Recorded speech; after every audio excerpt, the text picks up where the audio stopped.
Бүгүнкү биздин чыгарылышыбызда биз сиздер менен ырыскы туурасында сөз кылабыз. Кээ бир адамдар айтып калышат, мен азыр бойдокмун, башым бош, бирок аялым болуп калса, бала чакам болуп калса, аларды кантип багам, кантип ырыскыландырам деп ырыскысын өзүнүн мойнуна алып атат да. Тагыраагы мен азыр өзүмдү араң багып атсам, аялымды кантип багам деп ошол нерсени ойлонушат. Андай дешибиз менен биз өзүбүздүн ырыскыбызды мындай чектелген өлчөмдө карап аткан абалда болобуз да. Тагыраагы чектен чыккандык болуп саналат. Мына ушундай деп айтуубуз менен. Буга бир мисал мурдагы кылымдарда бир ушундай даанышман адам айткан экен. Айткан бир сөзү бар. Кана, ушундай болсо дейт. Анан жанындагы адамдар кандай болсо дейт. Эгерде жараткан Таала бизге бейишти кепилдик кылып, бейишти өзүнүн мойнуна алып туруп, ал эми ырыскыны биздин мойнубузга коюп койгондо дейт да. Анан адамдар айтышты, эмнеге андай болуш керек деп, эмнеге ошондой кыялданасыз деп айтканда, эгерде биз өзүбүздүн ырыскыбызды издеп тапсак табат элек бул дүйнөдө, таппасак өлүп кетер элек дейт. Өлүп кетет элек. Эгерде өлүп кетчү болсок, анда түзмө-түз бейишке барат элек дейт да. Негизинен жараткан Таала эмне деп атат бизге? Сен мени ыраазы кылгын, мен сенин ырыскыңды өзүм караймын деп атат. Башкача айтканда, биз ырыскыбызды канткен күндө дагы баардыгы тагдырыбызга жазылган, баардыгы мойнубузда бар. Мынча тонна суу ичесиң, мынча тонна тамак жейсиң, мынча тонна мындай кыласың деп айтор, ошонун баардыгы жазылган да. Ашык кеми жок. Ага биз өйдө болуп кетишине дагы, азайып кетишине дагы эч кандай таасир эте албайбыз. Анан улуу муундардан, айрыкча ата-энелүү болуп калган адамдар, бала чака болуп алган адамдар мындай деп айтышат. Мен өзүм жебедим, ичпедим, кийбедим, барбадым, көрбөдүм, бирок ошол нерсенин баардыгын мен балама арнадым дейт да. Ал арнадым дегени менен айтууда максат өзүнүн менин ырыскым ушунча, ошол ырыскымдан мен жарымын бөлүп бердим балама деген сөз келип чыгат. Негизи андай эмес.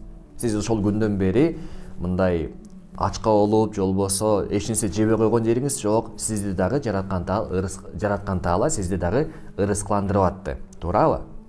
Ошол күндөн бери жашап көрүп келип аттыңыз, барсыз бул дүйнөдө. Демек, сиз өзүңүздүн ырыскыңыздан кемиткен жоксуз. Балаңыз өзүнүн өлчөлгөн ырыскысын алып атат, сиз дагы өзүңүздүн өлчөлгөн ырыскыңызды алуудасыз. Ошондуктан кээ бир адамдар балалуу болуудан ушул себептен коркушат да. Кантип багам, кантип мен памперсин сатып алам, кантип ага добавка тамактарды сатып алып берем. Же болбосо ооруп калса ага больницага чуркаш керек. Биз азыр өзүбүздү карай албай атабыз. Келинчегим кое тургун, бир аз бутка туруп алалы, үйлүү жайлуу болуп алалы, андан соң баланы пландаштырабыз дейт. Негизинен чындыгында бул өтө көп адашкандык болуп саналат да, чындыгында. Себеби дегенде ырыскыбызды биз өзүбүздүн ырыскыбыздан бөлүп беребейбиз. Балдарыбыздыкы өзүнчө, биздики өзүнчө ырыскы болуп саналат. Ушул жерден силерге бир окуяны айтып бергим келүүдө. Ушундай бир адам болгон мурдагы убактарда. Ал канча аракет кылса дагы күнүнө 200 тыйын табат экен да. Эми ошол кездин мезгили менен дирхам деп коелу. 200 дирхам табат экен. Анан ал кандай гана иштебесин, оор жумуш болобу, жеңилирээк болобу, кайсыл жумушка барбасын, бардыгында канча аракет кылса дагы 200дөн ашпайт экен да, таң калыштуусу. Молдокем, мага бир насаатыңды айтчы. Мен 200 акчадан башка акча таба албаймын. Мен көбөйткүм келет, байыгым келет, андан дагы көбүрөөк тапкым келет, бирок такыр таба албайм деп айтат. Анан айтат, эгерде сенин маңдайыңа ошондой күнүнө 200 табасың деген болсо, демек 200дөн аша албайсың дейт. Канча аракет кылсаң дагы. Буга бир мисал, кээ бир адамдар, мисал үчүн машинанын ылдамдыгын карайт дагы, ал жакта 120 деп турса, машиналарды газга коет, бирок канча аракет кылса дагы 120дан аша албайт, туурабы? 120 деп ал жакта спидометр коюлуп турган болсо, андан ашып кете албайт. Бирок арызданат. Неге анда булар 150 менен кетип баратат? Неге бул 200 менен кетип баратат дейт. Себеби дегенде ал машиналар 200 менен даярдалган да. Ошондой эле сизди дагы жараткан Таала жаратканда ошондой чек менен жараткан. Ушуга жетесиң, буга жетпейсиң деп. Туурабы? Анан эгерде жетиш бизге насип болсо биз жетебиз, эгерде жетиш насип болбосо жетпейбиз. Бул дегени алма пыш озма түш деген сөз эмес. Биз аракетибизди кылабыз, болгону чектен чыкпайбыз. Тагыраагы башка нерселерден чектеп койбош керек. Ал боюнча дагы бир аздан кийин сөз кылабыз. Күндү 3кө бөлүү туурасында. Кээ бир адамдар күнүн 3кө эмес, даже бир эле нерсеге бөлөт го деп ойлойм да.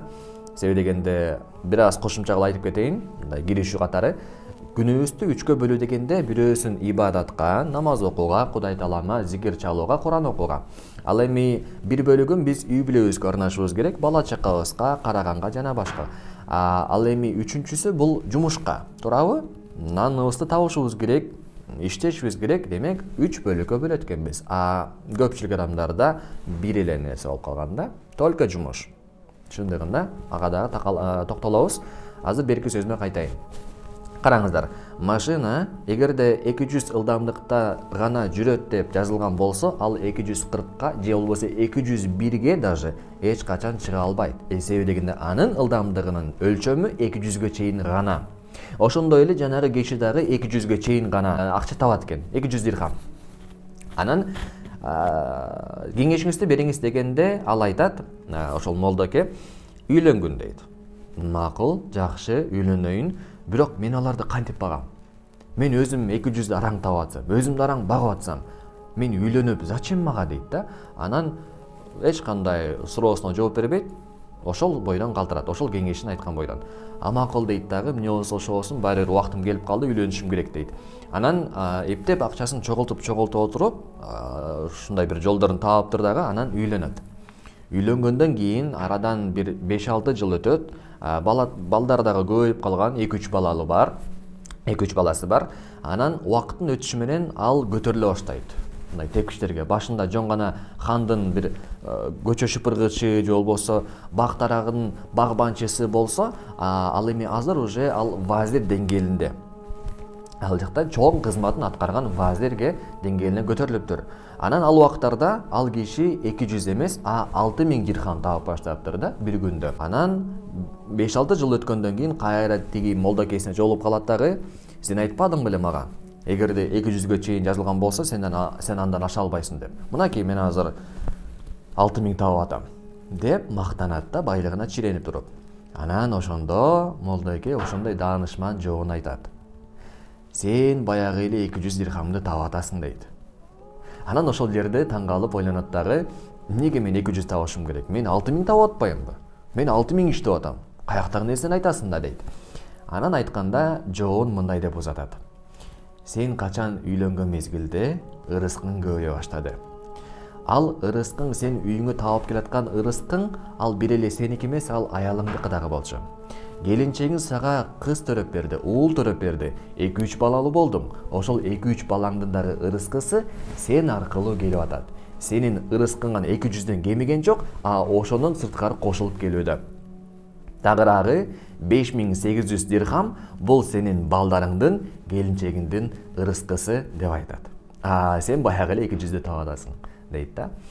Ошосуңардай эч качан коркпошубуз керек үй бүлө куруудан, балалуу болуштан, алардын ырыскысынын кемип калышынан. Кээ бир адамдар чындыгында бул өтө көп мындай проблемалуу болгон нерсе да. Баламды кантип багам дейт дагы, эгерде күйөөсү тыштап кеткен болсо, кокус боюнда болуп калса, ушундай учурлар көп болот чындыгында. Россияда айрыкча биз азыр шартыбыз жок, 10 киши болуп жашап атабыз.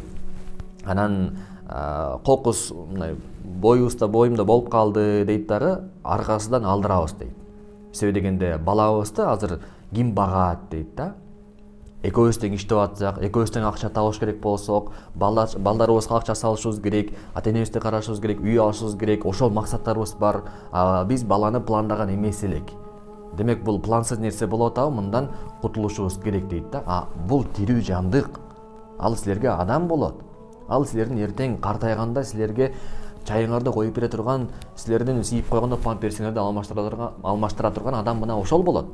Эч бир акчага силер аны сатып ала албайсыңар. Себеби дегенде айлыкка башка нерсеге деп кылган менен алар башка, мисалы жумушчулар дейли, жан дүйнөсү менен ал нерсени кылып отурбайт. Туурабы? Балаңар акысыз, бесплатно түрдө силерге ошол нерсени жасап берет. болгону көйгөйлүү болгон нерсе деп айтуудан максат болгону ошол нерсеге келип калат да кайра элечи. Ырыскыдан кемитип коебуз. Биз азыр пландаган жок элек, биздин пландарыбызды өлтүрөт. Бекер эле ошо менен алек болуп калабыз. Больницалап жүрүп калабыз, памперсине дейбиз, сүтүнө дейбиз, ошентип жүрүп көп чыгым кетип калат деп туруп абортко барышат. Күйөөсү бар турса дагы ошол нерсеге макул болот. Чындыгында бул өтө чоң күнөө болуп саналат. Сиздерге жанагы 3 бөлүү боюнча айтып өтсөм, биз өзүбүздүн күнүбүздү 3 бөлөбүз дедик, үй бүлөбүзгө, жумушка жана ибадатка. Кээ бир адамдар шылтоосу мындай: мен ибадат кылбаймын, кыла албаймын, себеби дегенде убактым жок дейт да. Убакыт эмне үчүн жок болуп атат? Эмне үчүн жок дегенде, жумуштан бошобойм дейт. Сен жумуштан мисалга күнүнө в целом 5 маал намаз болсо, жалпылай алып караганда бириктиргенде 1 саат убактың кетет да.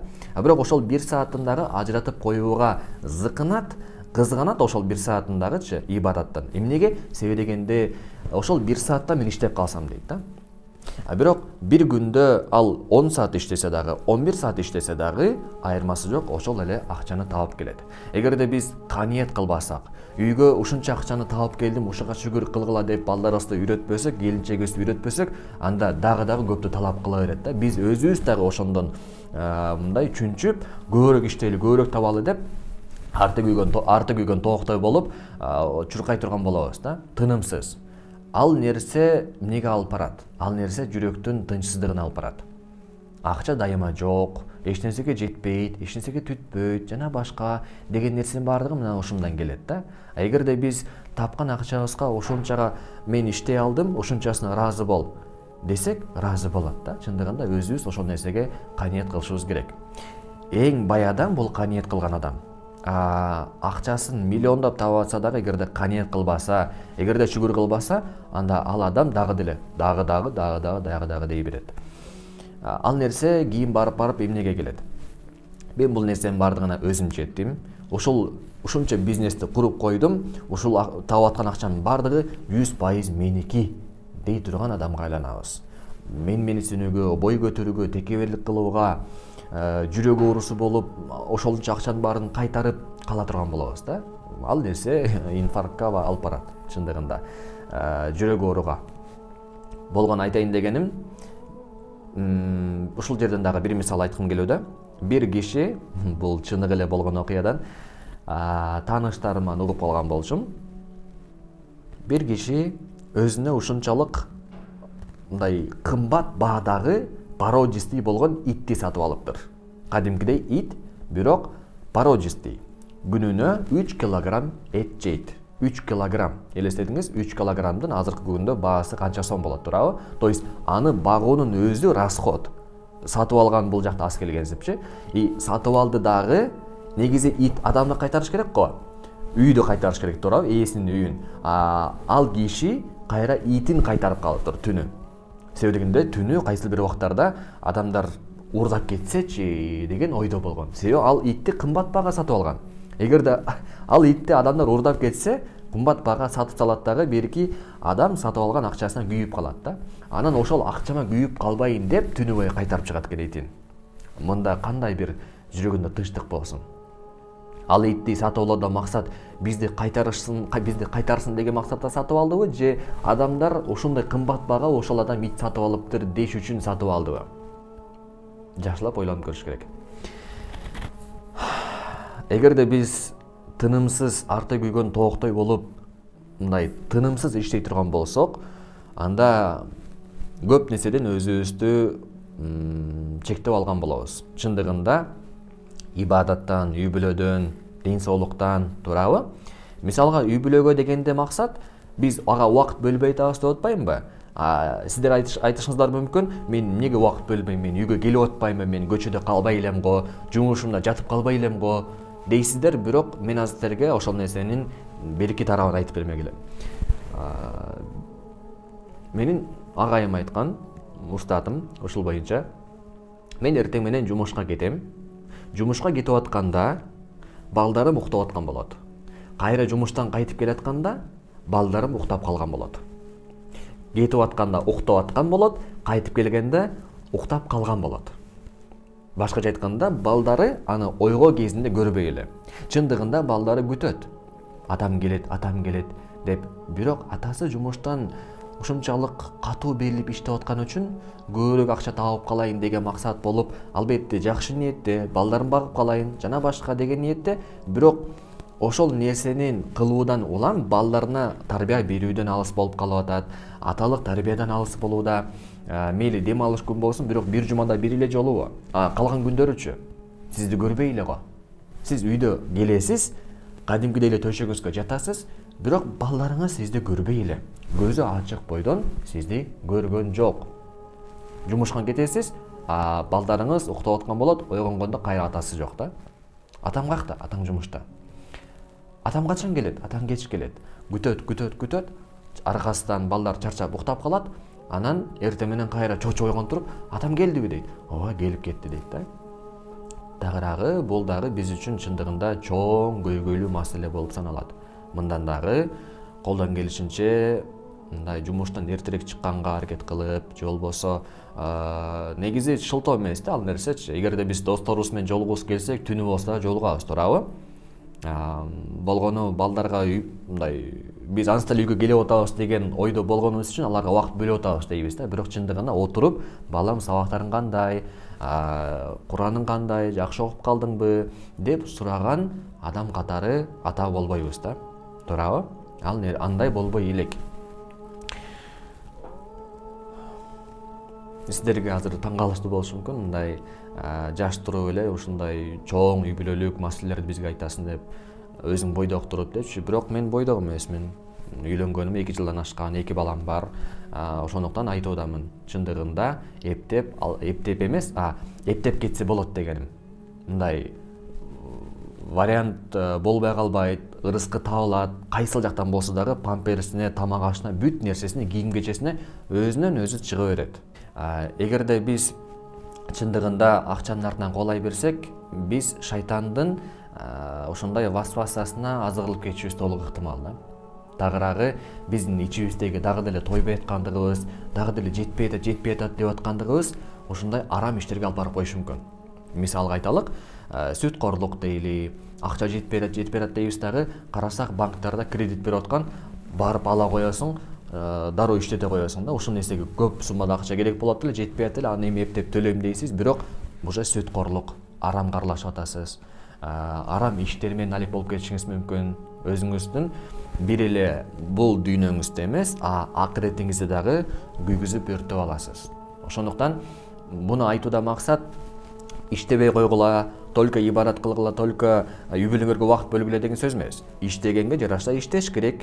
Бирок ибадаттан өзүбүздү чектеп койбош керек. Үй бүлөбүзгө көңүл бурбай койбошубуз керек. Бардыгы орду менен болуп турса, өзүнүн чеги менен болуп турса, анда биздин ырыскыбызга дагы каниет кылып, ошол нерсеге шүгүр кылып жашай турган болобуз.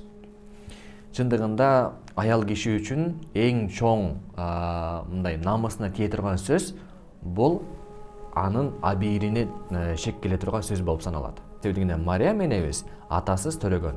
Чындыгында Иса пайгамбарыбыз атасыз дүйнөгө келген. Мариям энебиз ошол нерсени көтөрө алгандыгы үчүн ал нерсени, ошондой сыноону Мариям энебизге берди. Ал баласын көтөрүп шаарга кирип барыш керек эле. Анан жүрөгүндө тынчсызданып, аябай коркуп атты. Мен азыр айылга кирип барсам, адамдар эмне дейт деп айтты. Себебинде ал Мариям энебизди адамдардын бардыгы таптаза ошондой кыз абалында тааныйт болчу, билет болчу. Ал эми азыр баласын көтөрүп баратса, адамдарда кандай ой болот? Ал Мариям энебиздин күйөөсү болбосо, элге тийбесе, адамдар кандай ойдо калат эле? Анан ошол жерде мени эч бир адам тааныбаса экен, эч бир адам менин атымды билбей калса экен деген арманы бар эле, бирок бүгүнкү күндө көрүп атабыз эмне болуп жаткандыгын.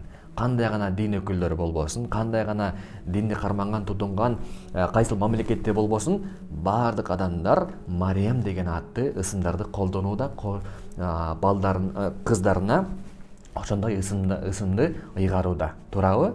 Кайсыл гана улут болбосун, кайсыл гана дин тутунган адамдар болбосун, Мариям десе жер жүзүндөгү бардык адамдар тааныйт, билет. Ал ысымды жана Мариям энебиздин окуясын бардыгы билет.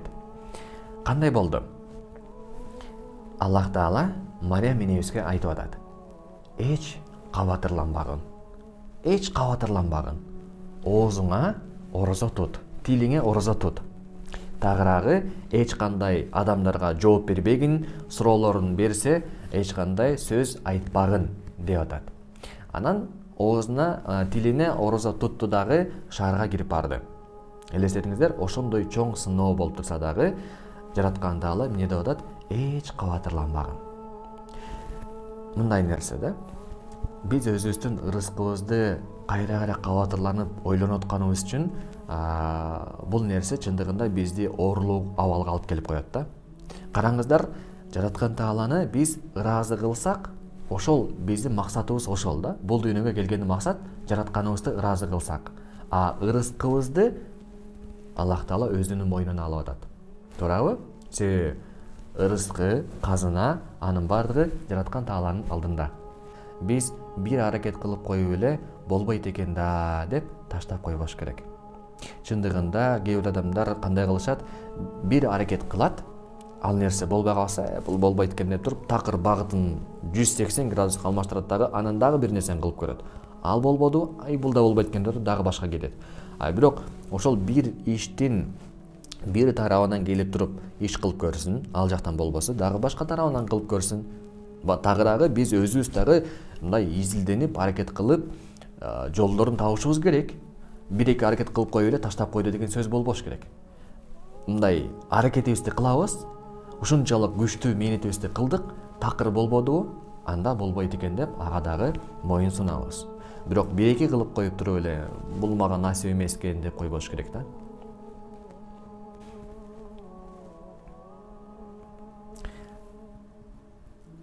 Бардыгыбызга Аллах Таалам бул дүйнөбүздү жана акыретибизди жакшы сактап калып, жакшы куруп калышка насип эткен болсун. Акыбетибиз баарыбыздыкы жакшы болсун.